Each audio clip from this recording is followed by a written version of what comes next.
Nina Baronina. Cette vidéo, c'est pour les chercheurs. Vous savez, il y a des greffes d'utérus qui se font dans d'autres pays, mais souvent ça ne fonctionne pas. Ça fonctionne des fois, mais c'est des médicaments anti-rejet, puis des fois l'utérus est rejeté, des fois ça se transmet au bébé, aussi des médicaments. Alors, il y a beaucoup de recherches qui se font à ce niveau-là, au niveau éthique, aussi médical. Puis ça met la vie des patients en jeu aussi, parce que au niveau des opérations, ça se fait bien. On greffe un utérus avec des artères, puis ça fonctionne, mais c'est plutôt tout l'aspect du rejet, de maintenir ça, puis les nerfs et tout. Alors, c'est assez complexe, mais ça se fait dans plusieurs pays, ils le font. Ils n'en font pas beaucoup, mais ils en font qu'il y a des recettes. En Suède, puis en France, ils en ont fait un peu. Aux États-Unis, ils en ont fait aussi. Mais moi, je parle d'une nouvelle technique. Dans le cas pour les gens qui ont changé de sexe, puis même pour, ça pourrait aller pour, évidemment après, pour des hommes aussi, des hommes hétéros, pour les hommes qui sont homosexuels.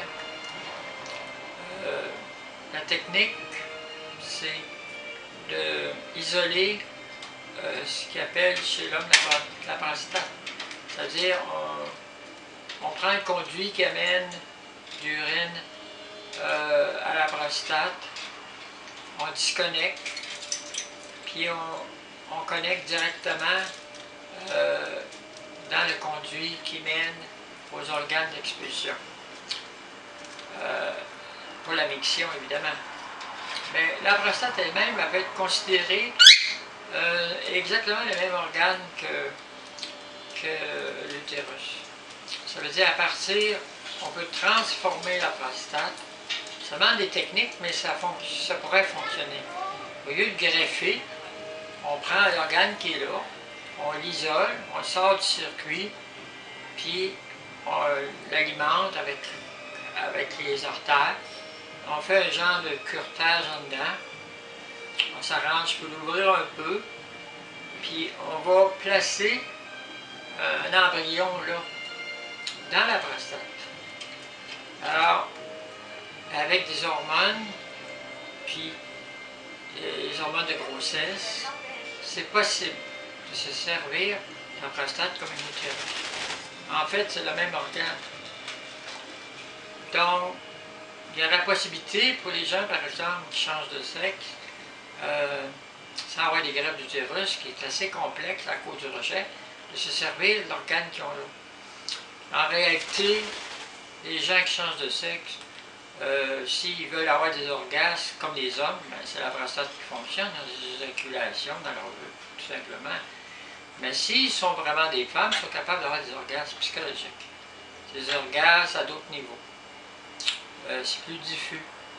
Alors, mais à ce moment-là, on pourrait isoler l'organe de la prostate qui garde, puis l'isoler, puis la mettre au fond du vagin, la connecter au vagin, ou même sans connecter, juste isoler, puis faire un genre de curetage dedans, ouvrir l'intérieur, puis amener une certaine guérison en mettant quelque chose à l'intérieur comme une espèce de ballon pour créer un creux. Puis après, on va...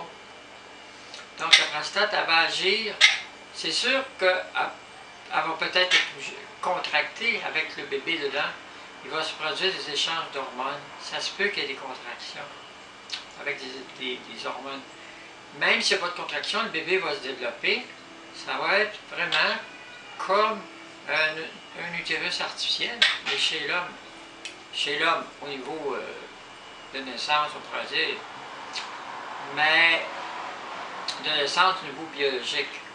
Mais on pourrait, par après, chez certains homosexuels qui sont prêts à sacrifier leur prostate, on pourrait disconnecter, puis isoler la prostate, puis mettre ça à l'intérieur. Puis après, s'ils veulent reconnecter, ça pourrait se refaire, reconnecter par après, sans perdre c'est sûr que la prostate ne pourrait pas fonctionner de la même manière tout à fait. Peut-être qu'elle gagnerait son travail comme habituel. C'est sûr que dans la prostate, il y a des conduits qui viennent des testicules, puis il y en a d'autres qui viennent de la vessie. Donc, dans le cas des transsexués, il n'y a pas de conduit qui vient des gonades, des testicules, il n'y en a pas. Ça a été enlevé en chirurgie.